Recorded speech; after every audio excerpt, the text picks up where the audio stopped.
retrouver, Madame, Messieurs, bonsoir et bienvenue dans cette session d'information. Dans l'actualité, le président Félix Antoine Tshisekedi a reçu ce lundi 12 octobre Jean-Claude Ngakoso, l'émissaire de Denis Sassou Nguesso.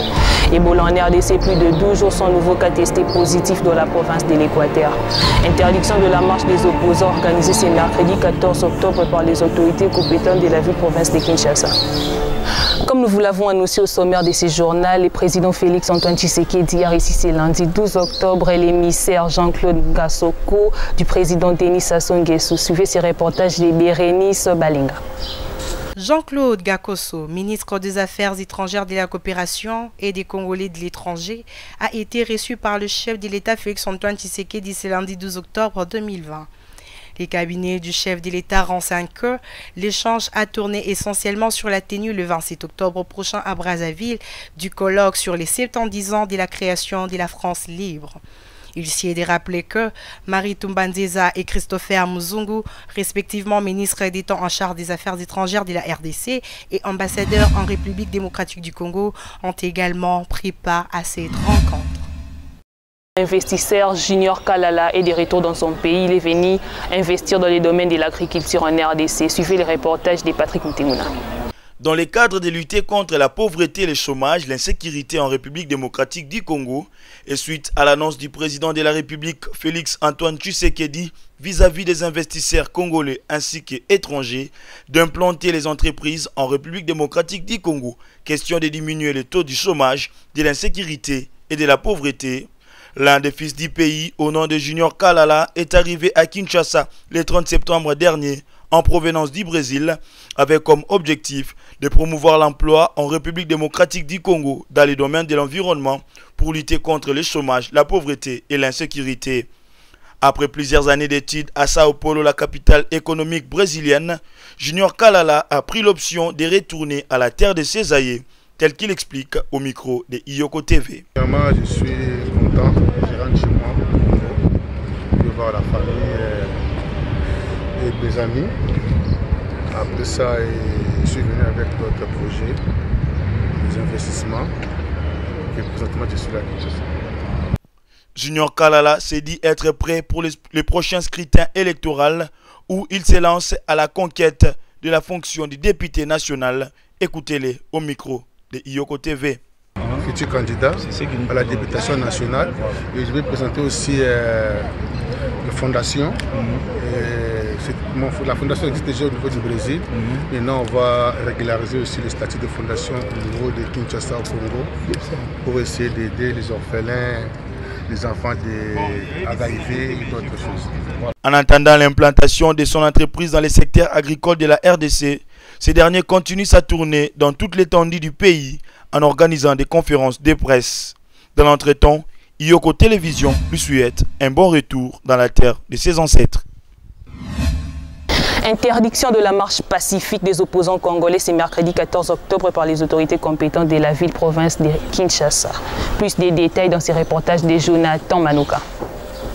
Alors que Martin Fayulu et ses militants s'étaient donné rendez-vous sur une plage d'un quartier populaire de l'est de la capitale congolaise, à 8h locales, la manifestation n'aura pas duré longtemps suite à la décision du gouverneur de la ville-province de Kinshasa, Gentini Ngobila Mbaka, qui avait interdit cette marche.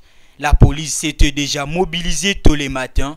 Les militants qui tentaient de se réunir ont été systématiquement dispersés par la police pour dissuader ceux qui avaient réussi à se retrouver autour de l'opposant Martin Fayulu.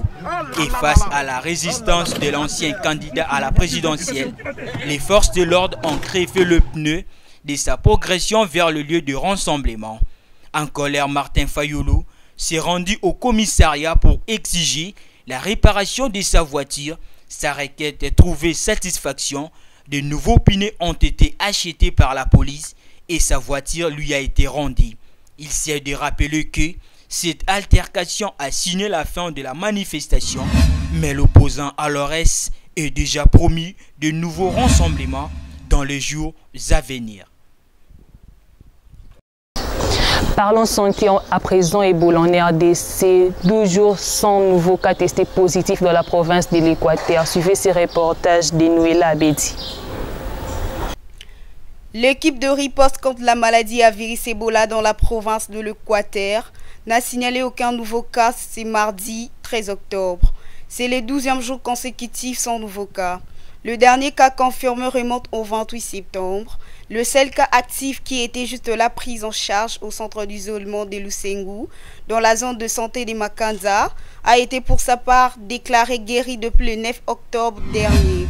Aucun nouveau décès n'a été notifié pour la même journée. Toujours dans les mêmes registres, la vaccination est une pratique qui prend de plus en plus de l'ampleur dans un mauvais sens. Plus des détails dans ces constats de Patrick Ntenguna. Ne pas faire vacciner leurs enfants au risque de les exposer à certaines maladies, cette hypothèse semble utopique. En effet, la vaccination est une pratique qui permet aux enfants d'être protégés contre certaines maladies dites aux intempéries. Le vaccin reste très utile pour la protection des enfants. Les parents sont ainsi appelés à adhérer au programme de vaccination qu'offre l'Organisation mondiale de la santé en collaboration avec le ministère de la Santé. Ainsi, le ministère de la Santé invite aux parents à amener leurs enfants au centre de santé le plus proche pour être vaccinés, question de les protéger contre les maladies saisonnières et autres intempéries. Changeant de registre à présent, le secrétaire général du ministère de l'Environnement et Développement rural a recommandé aux autorités locales et acteurs qui pilotent les projets de développement communautaire. Plus de détails dans cet élément de Grâce Mayo. C'était à l'occasion de la mise en place du communauté de pilotage du projet intégré R&D2+ à l'Équateur. Après un atelier de 3 jours de d'échange sur la gestion participative et le bonne pratique dans la foresterie communautaire à l'Équateur, le ministre de l'Environnement et Développement Benjamin Touarambé, selon lui, le bien-être de la population rurale passe par la réussite de la foresterie communautaire qui vise à réduire la pauvreté en milieu rural. Il invite ces acteurs de développement à jouer le rôle d'accompagnateur en vue de l'appropriation du projet par le bénéficiaire. Notons que la foresterie communautaire est une responsabilisation de communautés locales ou de populations autochtones dans la gestion des espaces forestiers et de la ressource. Sport à présent, l'élimination de la Coupe d'Afrique des Nations CAN 2021, la double confrontation RDC-Angola aura lieu les 14 et les 17 novembre. Plus de détails avec Dorcas Bantou. Élimination de la Coupe d'Afrique des Nations CAN 2021. La double confrontation RDC-Angola aura lieu les 14 et les 17 novembre. Les léopards de la République démocratique du Congo croiseront les palancrages nègres de l'Angola pour leur double confrontation au mois de novembre pour le 4e journée des éliminatoires de la Coupe d'Afrique des Nations CAN Cameroun 2021. En effet, les deux fédérations de la Confédération africaine de football CAF viennent de trouver un accord sur les dates et les heures de coupe d'envoi de ces deux matchs d'aller aura lieu à Kinshasa le samedi 14 novembre à 20h et les retours le mardi 17 novembre à 17h. Les rencontres amicales de la FIFA se poursuivent aujourd'hui et les léopards de la RDC sera reçu par les Maroc à Rabat pour la deuxième et dernière confrontation. Plus de détails avec Christa Pakou. Après avoir battu le Sénégal il y a quelques jours, les Maroc recevaient ce mardi les léopards de la RDC en amical. Et les Lions de la classe n'ont pu mieux faire qu'un match nul face au léopard de Christian Sengui bien baissé le score de 1 but partout. Mazraoui donnait l'avantage aux Marocains en toute fin de première période sur un joli travail d'El Arabi avant que Yohan Wissa ne remette les deux équipes en égalité.